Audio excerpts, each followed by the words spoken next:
software telling them, hey, there's a problem, we need to call back our software so we can fix it. That right now, that doesn't happen. Some of the problems that are found are reported to the manufacturers, and they don't even make a fix publicly available. They work on a fix internally, and if you have the same problem and you come to them and you say, you know, I'm getting broken into, someone's attacking my system in this way, they'll say, okay, well, we have this behind-the-scenes fix that you can apply to your system, but we haven't even made it publicly available yet. And until the problem mushrooms up and enough people complain about it, then they'll come out with a public fix. But if it's behind the scenes, people just contacting the manufacturer, we've seen that they don't really come public and even tell the other users of their system that this problem exists and here's the fix for it. One thing real quickly before. This is one of the main problems with the computer emergency response team. Right. There's also a lot of finger pointing in the industry where the systems administrators claim that the software provided them isn't shipped in a secure manner. The industry says that they shouldn't be responsible for that, and I'm not quite sure because I'm not a lawyer or even nearly skilled in political matters, but I don't know if there's any legislation that could fix the liability problem. I don't know, but I know that is one of the issues out there. I just want to add one thing to that is that in the point of liability, the car manufacturers will be and are held liable if something goes wrong in their product. If something's wrong in one of the 10,000 cars and it explodes, they will be held liable. If something breaks in the software, the companies aren't held liable, and they feel why do they have to tell people they're not responsible? Just another sort of liability analogy which we found, which sort of makes sense, is Kryptonite makes bicycle locks, and they say our lock is so good if your bike is stolen, it's a $30, $40 lock. If your bike is stolen, we'll pay up to $1,000 to replace your bicycle. So basically, they're saying our security works and we'll stand behind it. Software vendors do not stand behind their security. They say, well, if it's broken and there's enough problems, maybe we'll fix it. But if you lose thousands of dollars, say you have an e-commerce site up on the internet and your whole business is built around their software, which they've told you is secure. They've told you, oh, we've added all these great features and you can run your business on our software. And then your business fails because of they caused your business to fail essentially if it's e-commerce. If your site's down, you're not making money. They say, sorry. One of the things about the Kryptonite locks is they're not unbreakable and they're not unpickable.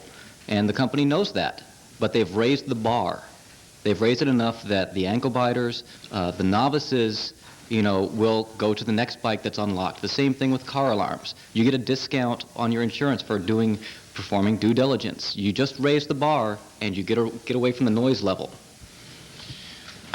Thank you very much. I have one more question. I know the other members have questions. Part of what you're trying to do is demonstrate something that you feel like the American people need to know, and that's part of our job also. And I'm curious, if a foreign government was able to assemble a group of gentlemen such as yourself and paid them large amounts of money and got them in here or hired them here to wreak as much havoc on this government as they could in terms of infrastructure, the governmental operations, whatever, how much damage could they do? We'd be in trouble. In that scenario, go ahead. Just give me some. Give had us some idea of what we're talking about. We had some of your aides up to talk to us and suss us out at the beginning, and I think they were relatively impressed with what we've managed to put together without any funding whatsoever. Brian, do you want to talk about some of the satellite communications, or let alone just taking us down from the financial aspect? There's so many different ways that well, each of you have a comment on that. Just relate it, please. You can run down the line. Okay, regarding satellite communications, you could, if you were highly paid enough, you could assemble jamming gear to temporarily knock out uplinks. You could take an area. I'm sure you're aware of like the HERF guns and the EMP blasts and typical informational warfare. It's more on the physical level rather than just the information security, where you would be able to disable equipment by generating a high energy pulse, disabling the clock, which controls everything in the computer system, to malfunction. What would be the effect It would of that? well, it depends on the equipment. It would be, you could do it to a telephone switch or a, generally, national access points for the internet are in unshielded buildings. Sometimes they're in just regular commercial buildings without any type of electromagnetic protection. What would be the effect of that? How would we feel that? You would feel that by an instant disruption of internet service on that point, including... What's another area? Sure.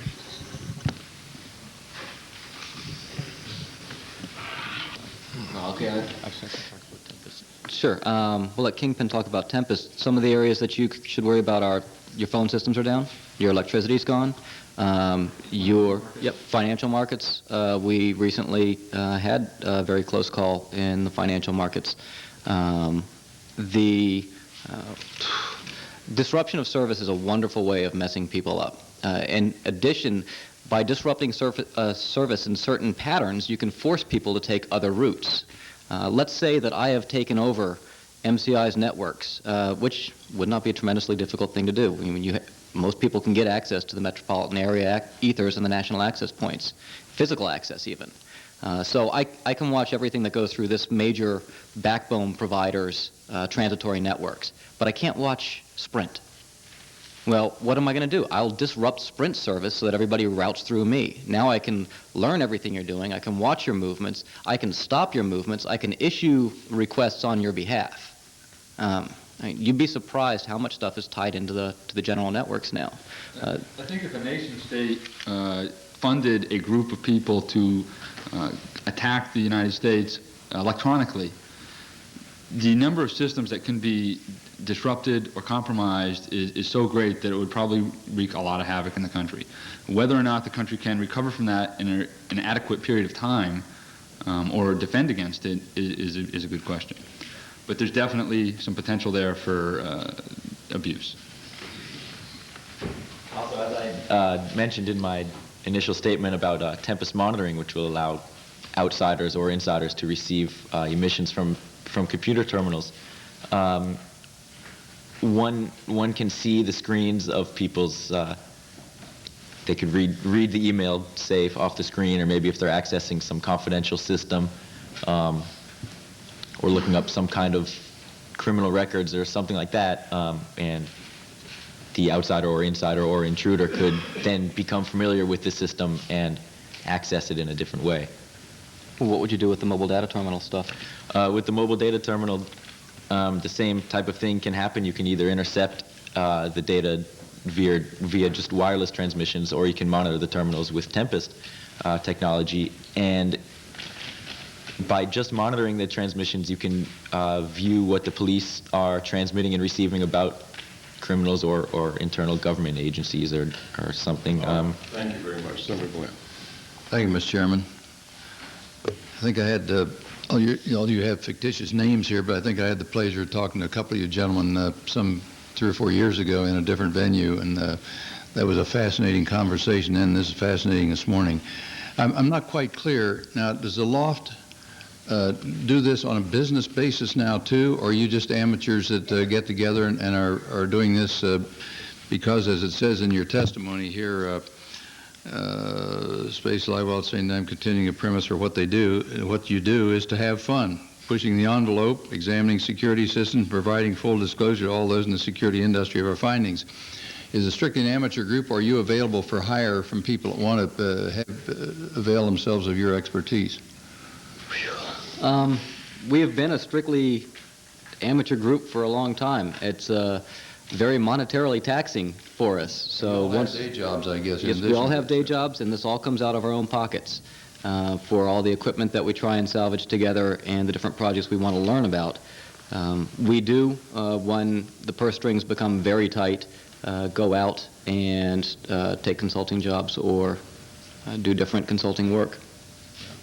We'd be more than happy to come help people out. Unfortunately, a lot of people are scared to come talk to us. We end up beating people over the head publicly in order to get them to even fix their problems, which doesn't endear us with them tremendously. Yeah. Let me expand the area of vulnerability just a little bit here and get your comments on this. I was thinking of communication satellites. You're and talking about that. Can you get into the command structure, the command signals that go up to position those satellites? Could you relocate them and then foul up the whole system, not by destroying them or not by fouling up the computers necessarily, but taking them out of their positions? Well, actually, companies like ComSat and other telemetry command and control systems are using authentication for their command structure, which is what we would recommend to other more commercial, well, actually, just to other areas of wireless telemetry and control that would increase the bar of the state of security of radio-controlled telemetry systems. About our GPS system, is it vulnerable also? That we're going global positioning system. We're going to be relying a lot more on that. We're relying on that for some of our weapon systems that used to be highly classified. Now there's been a lot of writing about it.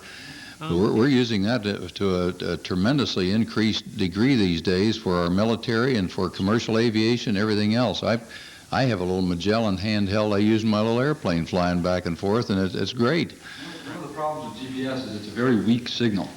It's very easy to jam that signal. As a matter of fact, there was an incident a few months ago in upstate New York where a test was being conducted by the Air Force. The test, unbeknownst to the Air Force personnel, was interfering with the GPS signals to aircraft landing in New Jersey.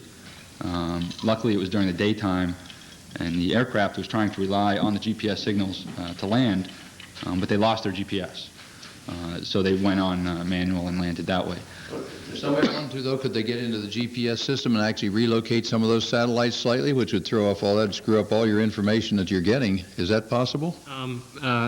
Traditionally, the military has been very good about authentication methods on telemetry and command and control systems. So I think you'd be more worried about setting up, 2.x gigahertz jammer rather than somebody actually moving the satellites around or colliding them, or Jam it and relocate it because of weak signal. Right. Yeah. Or it could be hidden in. One comment here. On August 21st, I believe it is, 1999, a lot of the receivers will fail. They have a year 2000 type problem where they run out of bits, and it resets to January 1980. Just thought I'd toss that one in. I'm going to have to go. Don't be flying that day if I want to go where I'm supposed to be going, is what you're telling me. All right, I'll check that one out. How about, could you get in and transfer Federal Reserve funds to someplace? Just about everything is possible. It depends on how much money you want to throw at it, time and effort.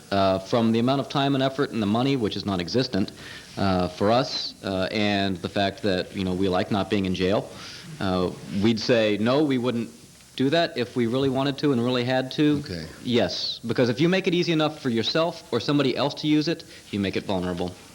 I look at you guys as the white hats in this whole thing. Yeah, I think your motivation, as far as I know, is excellent, and I think you want to be considered that way. But let's say we have a bunch of bad guys now. Can you, with your expertise, track back and find out who the bad guys are if they're trying to foul up GPS or Federal Reserve or something else? Can you track that back and locate the people that are not of goodwill?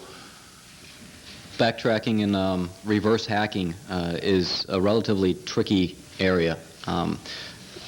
Based upon the relatively antiquated protocols that you're dealing with, there's not a tremendous amount of information as to where things came from, just that they came. It's kind of like, giving confessional to a priest. You have this big blind in between you, and you're just hoping and trusting that the person's actually there listening to you and that they can do anything about it. Getting a letter with no return address and nothing inside. You receive something, but there's no way to know where it came from. Yeah, okay. That's what I was afraid of. Mr. Neumann is still here, and I think his answer, when I asked about is a secure system possible that could not be hacked into, I believe his answer was he didn't think so. Do you gentlemen agree with that? Do you think there is a system can be designed that would be foolproof, that we could use for defense and for key elements such as the Northeast Grid or our financial, the Federal Reserve or whatever? Is it possible to design a foolproof system? I don't think it's possible to design a foolproof system, but I don't think that should be the goal. The goal should be to make it very difficult to get in. The more difficult you make it, the less risk that you assume from a foreign nation state or a teenage kid from breaking into that system. So the goal is to raise the bar and then have a plan to reconstitute after that effect if it does happen. Can you, in effect, and Mr. Neumann, I think maybe you're in power distribution, I believe was said, and so on. Can you blow a computer? Can you overpower it? Can you put enough material in and just blow it? You don't need to worry about getting the material off or fouling up. You can just put it in and blow the computer. Can you do that? Not so much an issue of blowing a computer, destroying it over a power line. I mean, there's HERF, high energy radio frequency. There's EMP that can do that from means other than over a power line. Maybe more of a concern would be interruption of power. We were in the course of one of our investigations able to use a power interruption that was nothing to do with us. It happened to be a coincidental power interruption, but to our benefit. That a power interruption that was deliberate could be. I wasn't thinking so much of overpowering with so many high-power electric currents coming in. I was thinking of getting in and fouling up circuits in such a way that it'll dump its programming and things like that. Can you do that? Yes, yes. Mudge, care to talk about buffer overflow? Well, I think what maybe they're talking a bit more about is bit shifting, and there's been a tremendous amount of improvement in actual analysis of cryptographic protocols by bombarding with X-rays to actually flip bits inside. The trick is to be able to control this little black box and watch the information you're sending in and the information that you're getting out from it as you change its innards, even if you don't necessarily know what you're changing precisely. Buffer overflows are an extremely common coding problem. Many of the problems that are out there that contribute to this lack of security are extremely simple. Buffer overflows are spottable in source code by a first-year college computer programmer, by people without any college computer programming skills. The notion of race conditions, where there's a certain amount of time between what I tell you something and between what you tell another senator, that I could go in and change that information. So Senator Lieberman believes that you said something else. These are all very straightforward problems. They weren't addressed because computers really came out of a tremendous amount of fun and joy and research and exploration. They didn't think about the commercial ramifications and aspects. Probably didn't answer the question at all there.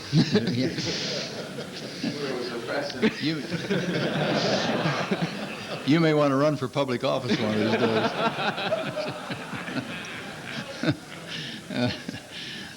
No, I blew my whole train of thought here. Oh, I know what it was. We alluded this a while ago when Mr. Neumann was here about would it be possible to set up a whole different system for defense, for intelligence matters, for CIA, for NSA, for people doing very highly classified work that we don't want out. Would there be an advantage to us funding and setting up a whole separate system? And how long would it be invulnerable if we did such a thing? Or is it worth the effort? It'd be very expensive to do it. Would it be worth doing? One of the things that was said earlier was there are no easy answers. Maybe not any answers at all, but what I believe is there are answers, they're just quite painful. Yes, I think that is one of the ways to do it. Several of the agencies within the government currently do that. It is very expensive. If you have extremely sensitive information, you do not trust it with other networks that are less sensitive, that are less trusted. The actual computer systems can be made to be relatively secure, the physical hardware in it. It becomes very costly. It's a cost-benefit analysis that you end up doing here. The software can be improved upon. The software doesn't have to be fantastic. One of the things that strikes me is there's a tremendous amount of interest in the year 2000 problem. And every time I hear it, I have to sit back and I chuckle to myself, because we're worried about the year 2000 when these systems crash, but they're crashing left and right now and nobody cares. The systems, you can work with them right now. They do crash. I mean, how many times has anybody in here run Windows and had to reboot it, or a Macintosh? I mean, left and right. They still work. If you put them in a secluded room, put a guy with a gun next to it, and don't let it talk to other systems, it's relatively secure. I'm not quite sure what we do if we require the computer industry, though, to do something. You say that there are no incentives for industry to do much. I'm not quite sure what they do. This is like some people may want to buy the equivalent of a Model T4. They buy a tiny car. Other people want to buy more security, and so they buy a great big, or a lot of people go into vans now because they're bigger and heavier and show less fatalities in an accident, things like that. You're going to have different levels that people want to go at. How would you go about the computer industry? What would you require them to do that would make this program better, or would it just be making government agencies and people know that if they're going to go to certain types of information, or banks or the Fed or whatever, that they have to buy a computer that is upgraded to a certain level, and we should be much more cognizant of these security levels when you purchase a computer than ever before. That's sort of a convoluted statement, but you know what I'm driving at, I think. How do we regulate this? I'm not sure we could. Well, actually, in the industry now, Microsoft sort of does the Model T in another car example. They have Windows, which is sort of the Model T, that's for your individual user at home, and then they have Windows NT, which is a more secure system. The problem is it's just more secure. Doesn't mean it is really good enough for doing what you'd say is a secure system that's good enough. And the problem is we get back to they have no liability, and they just say, it doesn't work, sorry, we'll fix it in the next release. They don't have any way of telling you, the customer, or no one really does that I know of, what they did to make the system secure. You can't say, show me your security architecture, show me your development process that went through and looked for the problems, and show me that the system is secure. No one's doing that. No one's really selling a commercial product that does that, can assure you, the buyer, that you are buying the Cadillac with the bulletproof glass. So no one's really selling that, and no one's really assuring anyone that's true. It comes down to Microsoft just saying, trust us, and there's really no way to test the product to find out if, in fact, it is secure, at least by the end user or the consumer. So unlike the Cadillac with the bulletproof glass, you can go up and you can look at the glass and see how thick it is. You can't do that with software. Sure, my time is more than up. We don't have lights here, but just one more question here. It would seem to me maybe all of our concern, and maybe this overstates it, but our concern about whether people get in and have access or can manipulate a system where it transfers something to another spot or something, maybe this isn't our biggest danger. Maybe it's Stefan's thing over here where you just get in. If you really want to do harm to our country, you just get in effect, blow the computer or do the transfers, as you said, about by X-ray or whatever it is, and you've fouled up the whole thing irretrievably, rather than going in and trying to manipulate a system. Should our biggest worry be in this area? And it would seem to me that might be something that'd be easier to protect against than all this getting in and fouling up somebody's specific software program. Am I over optimistic? It's much simpler for someone to perform a denial of service than it is to change the data and insert their own, or to manipulate. Not be surreptitious. You'd know it when it happened. That's for sure. You exactly. Wouldn't. Much less expensive to do that kind of damage, and much simpler. Easier to prevent against, perhaps more straightforward in the short term to harden the major network access points and to the extent of a military facility, making more tempest-proof facilities. Or X-ray-proof shielding, something like that. I was thinking. Yeah, that may be simpler in the short term. There is documentation on that, and it is possible to shut down machines with the high-energy RF. Protecting against it has been done. It is done, and it's fairly simple. You can basically enclose something in a giant metal box, which will prevent the outside RF. I don't know if that's done a lot inside the government. Some of the military computers need to be tempest-proof. Brian, you were going to say something there. I think I was just going to say that the box needs to be grounded. That's all. If I may, I think it should be grounded. Yeah. Thank you. One of the things I think is coming out here is got to do with the. It's not just the encryption, the strong encryption. It's not just the network or the operating system. It's all these things that have to be applied across the board in order for one person to actually have enough responsibility to be able to tackle the problem themselves. They have to be in an environment where there are others, not only in their own industry, but in other industries that are trying to raise that bar. So as a whole, the security goes up. Thanks, Mr. Chairman. Thanks to all of you. Senator Thompson indicated that somebody had referred to you as rock stars of the new computer age. It's probably not what you came to hear, but I think you're performing an act of very good citizenship. And I appreciate it. I'd compare you, I hope you don't mind that I'm not going to call you rock stars, I'd compare you more to Rachel Carson, who sounded some early warnings about what environmental pollution was doing to the environment. And in the defense context, you may be modern-day Paul Revere's, except in this case, it's not the British coming. We don't know who's coming. That's the problem. I mean, yeah.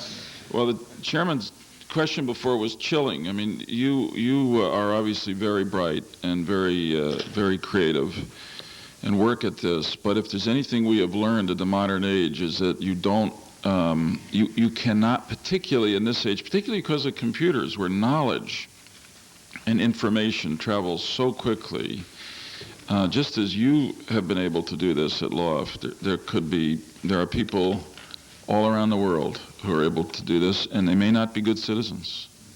They may be up for hire to people who don't wish us well. So I appreciate what you're doing, and I must say in this regard that it may be that the appropriate metaphor here is not Chernobyl, but unfortunately Oklahoma City, where if we looked at it, we would have understood, and some did, that there was real vulnerability, but we didn't do anything about it. And I think that's what you're telling us, and I hope we can continue to work with you to try to raise our guard. I think the other thing you've helped me to understand is that there is no such thing as absolute security. Nothing, no system is foolproof. I think what you said is that the aim here should be to make it more difficult to break a system, to infiltrate it. Of course, there never has been absolute security. I suppose it's just that the consequences of insecurity in an age in which we are also reliant on computers are more consequential. They're more massive. They're more widespread. Let me ask you a couple of questions following up on that theme of accepting that there's no system that's foolproof. You've said here in your testimony that given 30 minutes, you might be able to render the internet unusable. Not forever, obviously, but for some period of time. What can we do? What can the system do? What can the government do? What can private folks do to try to protect against that? The one method of doing that we were referencing there are several. There are dozens of them actually. But this is a good example. You can prevent and you can stop that particular attack from happening. However, the nature of the internet and the companies that are providing the long-haul backbone connections of it is to move the information as quickly as possible across that, because that's money. Every packet, millions of packets go by a second, is worth a little bit of money.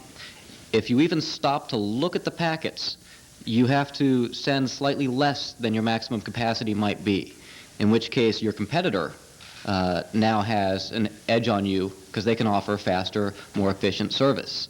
So in order to protect yourself, you very slightly, 1 millisecond per packet, degrade service. But that definitely cascades into a noticeable financial hit, which the companies aren't willing to take, so they remain vulnerable.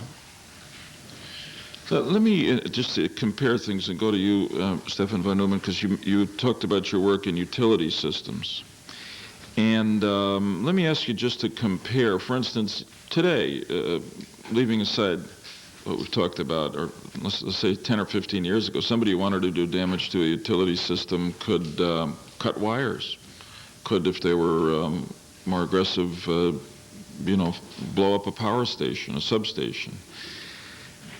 So compare the effects of something more primitive like that from somebody with hostile intent to the possibilities that you envision in the new world? It could be more well timed or more specific of an impact. I mean, where the detonation of an explosive near a substation could take down an entire grid with specific computer control of an area. You might be able